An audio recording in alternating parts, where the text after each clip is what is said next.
Lendo a Bíblia com William Camelo. Dia 27 de abril, Juízes 7, 1 a 8, 17. Jerubaão, isto é, Gideão, e todo o seu exército se levantaram de madrugada e acamparam junto à fonte de Arode. Os exércitos de Midian estavam acampados ao norte deles, no vale perto da colina de More. O Senhor disse a Gideão: Você tem guerreiros demais. Se eu deixar todos vocês lutarem contra os midianitas, Israel se vangloriará diante de mim, dizendo que se libertou por sua própria força. Portanto, diga ao povo: quem estiver com medo e assustado pode deixar este monte e voltar para casa. 22.000 homens voltaram para casa, restando apenas 10.000. O Senhor, porém, disse a Gideão: Seu exército ainda está grande demais. Desça com eles até a fonte e eu os provarei para determinar quem irá com você e quem não irá. Quando Gideão desceu com os guerreiros até a fonte, o Senhor lhe disse: Separe os homens em 2 grupos. Num grupo coloque todos que bebem água das mãos, lambendo-a como fazem os cães. No outro grupo coloque todos que se ajoelham e põem a boca na água para beber. Apenas 300 homens beberam água das mãos. Os demais se ajoelharam e puseram a boca na água. O Senhor disse a Gideão: Com estes 300 homens eu livrarei Israel e entregarei os midianitas em suas mãos. Mande para casa os demais. Gideão ordenou que recolhessem as provisões e as trombetas de chifre de carneiro dos outros guerreiros e os mandou para casa, mas manteve consigo os 300 homens. O acampamento midianita ficava à frente de Gideão, descendo o vale. Naquela noite o Senhor lhe disse: Levante-se, desça ao acampamento dos midianitas, pois eu os entreguei em suas mãos. Mas se você tem medo de atacá-los, desça até o acampamento com seu servo Purá. Ouça o que os midianitas estão dizendo, e você se encherá de coragem e terá ânimo para atacá-los. Então Gideão e o seu servo Purá desceram até os limites do acampamento inimigo. Os exércitos de Midian, de Amaleque e dos povos do leste cobriam o vale como uma nuvem de gafanhotos. Seus camelos eram tão numerosos como os grãos de areia da praia, impossível de contar. Gideão se aproximou no exato momento em que um homem contava um sonho a seu amigo. O homem disse: Tive um sonho no qual um pão de cevada veio rolando para dentro do acampamento medianita. Então bateu numa tenda e ela virou desmontando-se. O amigo respondeu: O sonho só pode significar uma coisa: a espada de Gideão, filho de Joás, o israelita. Deus entregou todo o exército medianita nas mãos dele.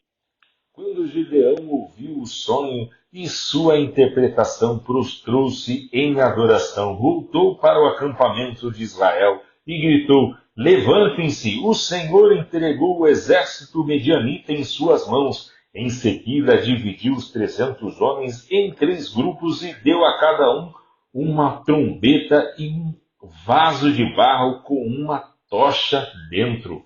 Olhem para mim, disse ele. Quando chegarmos à beira do acampamento, façam o que eu fizer. Assim que eu e todos os que estiverem comigo tocarmos nossas trombetas, toquem as suas também ao redor de todo o acampamento e gritem: Pelo Senhor e por Gideão.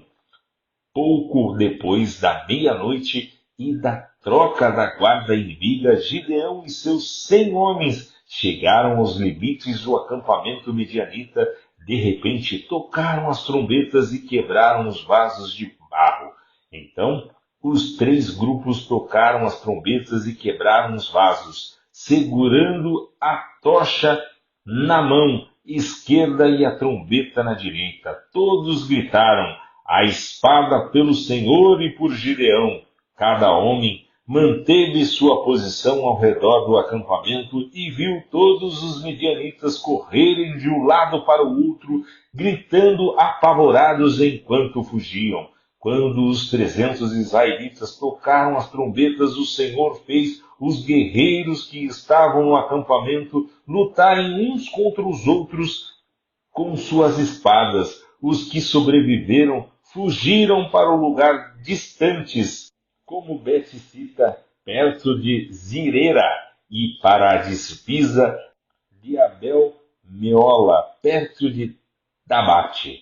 Então Gideão convocou os guerreiros de Naphtali, Asser e Manassés, que se juntaram aos demais para perseguir o exército medianita. Gideão também enviou mensageiros a toda a região montanhosa de Efraim, dizendo: desçam e ataquem os medianitas, não permitam que eles cheguem aos pontos mais rasos de a travessia do Jordão em Bet-bara.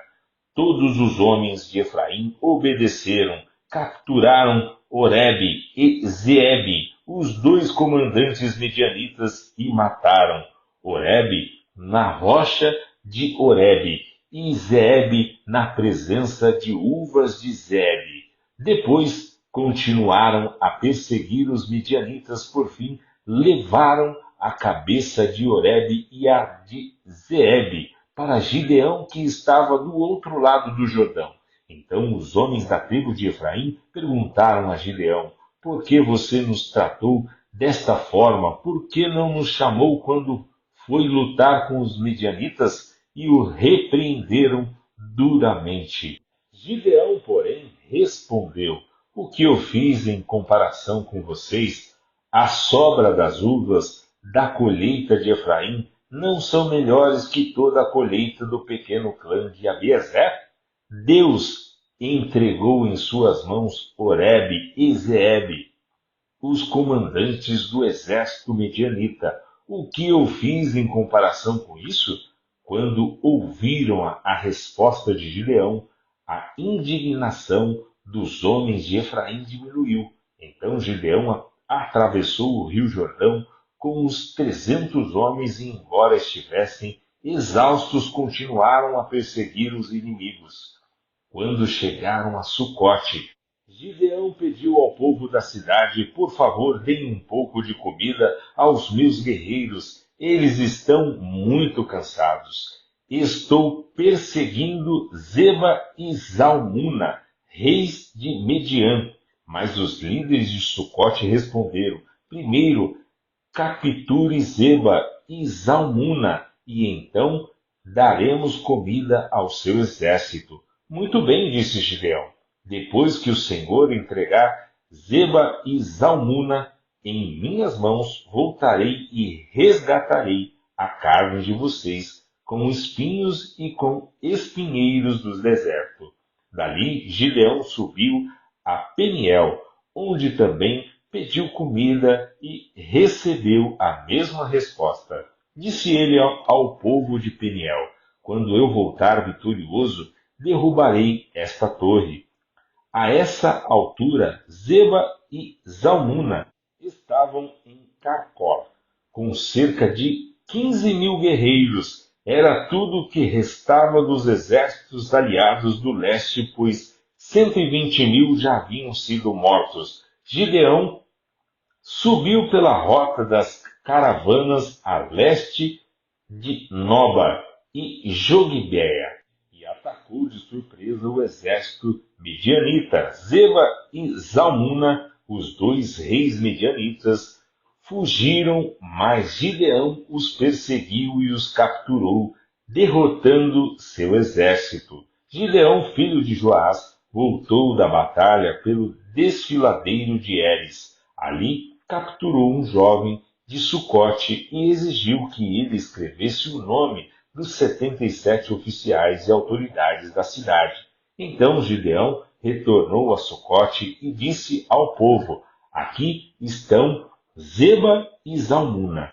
Quando quando estivemos aqui antes, vocês zombaram de mim e disseram: primeiro capture Zeba e Zalmuna, e então daremos comida aos seus guerreiros exaustos. Gideão prendeu as autoridades da cidade e os castigou com espinhos e espinheiros do deserto. Também derrubou a torre de Peniel e matou os homens da cidade. Lucas 23, 13 a 43. Então Pilatos reuniu os principais sacerdotes e os outros líderes religiosos, juntamente com o povo, e anunciou seu veredito: vocês me trouxeram este homem acusando-o de liderar uma revolta. Eu o interroguei minuciosamente a esse respeito na presença de vocês e vejo que não há nada que o condene. Herodes chegou à mesma conclusão e o enviou de volta a nós. Nada do que ele fez merece a pena de morte. Portanto, ordenarei que seja açoitado e o soltarei. Era necessário libertar-lhes um prisioneiro durante a festa da Páscoa. Um grande clamor se levantou da multidão e a uma só voz gritavam: mate-o, solte-no, Barrabás. Esse Barrabás estava preso por ter participado de uma revolta em Jerusalém contra o governo e ter cometido assassinato. Pilatos discutiu com eles, porém desejava soltar Jesus. Eles, porém, continuaram gritando: crucifique-o, crucifique-o. Pela terceira vez ele perguntou: por quê? Que crime ele cometeu? Não encontrei motivo para condená-lo à morte. Portanto, ordenarei que seja açoitado e o soltarei. A multidão gritava cada vez mais alto, exigindo que Jesus fosse crucificado, e seu clamor prevaleceu. Então Pilatos condenou Jesus à morte conforme exigiam. A pedido deles, libertou Barrabás, o homem preso por revolta e assassinato. Depois entregou-lhes Jesus para fazerem com ele o que quisessem. Enquanto levavam Jesus, um homem chamado Simão de Cirene vinha do campo. Os soldados o agarraram, puseram a cruz sobre ele e ele obrigaram a carregá-la atrás de Jesus. Uma grande multidão os seguia, incluindo muitas mulheres aflitas que choravam por ele. Mas Jesus, dirigindo-se a elas, disse: filhas de Jerusalém, não chorem por mim, chorem por si mesmas e por seus filhos, pois estão chegando os dias em que dirão: felizes as mulheres que nunca tiveram filhos e os seios que nunca amamentaram, suplicarão aos montes: caiam sobre nós, e pedirão às colinas: soterrem-nos. Pois se fazem estas coisas com a árvore verde, o que acontecerá com a árvore seca? 2 outros homens, ambos criminosos, foram levados com ele, a fim de também serem executados. Quando chegaram ao lugar chamado Caveira, o pregaram na cruz. Os criminosos também foram crucificados, um à sua direita e outro à sua esquerda. Jesus disse: Pai, perdoa-lhes, pois não sabem o que fazem. E os soldados tiraram sorte para dividir entre si as roupas de Jesus. A multidão observava e os líderes zombavam. Salvou os outros, salve a si mesmo. Se é o Cristo, o escolhido de Deus, diziam. Os soldados também zombavam dele, oferecendo-lhe vinagre para beber. Diziam: se você é o rei dos judeus, salve a si mesmo. Uma tabuleta presa acima dele dizia: este é o rei dos judeus. Um dos criminosos, dependurado ao lado dele, zombava: então você é o Cristo, salve a si mesmo e a nós também. Mas o outro criminoso o repreendeu: você não teme a Deus, nem mesmo ao ser condenado à morte? Nós merecemos morrer por nossos crimes.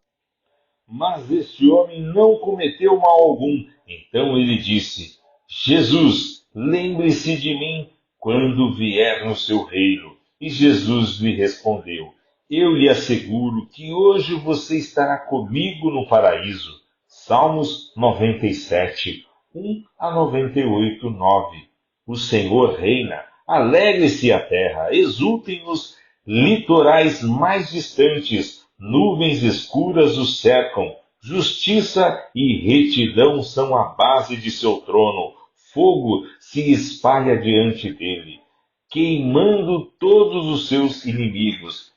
Seus relâmpagos iluminam o mundo, a terra os vê e estremece. Os montes se derretem como cera diante do Senhor de toda a terra. Os céus proclamam sua justiça. Todos os povos veem sua glória. Sejam envergonhados os que adoram ídolos, os que contam vantagem de seus deuses inúteis, pois todos os deuses se prostram diante dele. Sião o viu e se alegrou, e todas as cidades de Judá exultam por causa de tua justiça, ó Senhor. Pois tu, Senhor, és supremo sobre toda a terra, és exaltado muito acima de todos os deuses. Vocês que amam o Senhor, odeiem o mal. Ele protege a vida de seus fiéis e os resgata da mão dos perversos. A luz brilha sobre os justos e a alegria sobre os que têm coração íntegro. Alegrem-se no Senhor todos os justos e louvem seu santo nome. Cantem ao Senhor um cântico novo, pois ele fez maravilhas. Sua mão direita e seu braço santo conquistaram a vitória. O Senhor anunciou seu poder de salvar e revelou sua justiça às nações. Lembrou-se de seu amor e fidelidade a Israel. Os confins da terra viram a vitória de nosso Deus. Aclamem ao Senhor todos os habitantes da terra, louvem-o em alta voz com alegrias e cânticos, cantem louvores ao Senhor com a harpa e com cânticos harmoniosos, com trombetas e ao som de cornetas, exultem e cantem diante do Senhor o Rei, deem gritos de louvor o mar e tudo que nele há, e também a terra e todos os seres vivos. Os rios batam palmas e os montes cantem de alegria diante do Senhor, pois ele vem julgar a terra, julgará o mundo com justiça e as nações com imparcialidade. Provérbios 14, 7 a 8. Afaste do tolo, pois em seus lábios não achará conhecimento. O prudente sabe para onde vai, mas os insensatos enganam a si mesmos.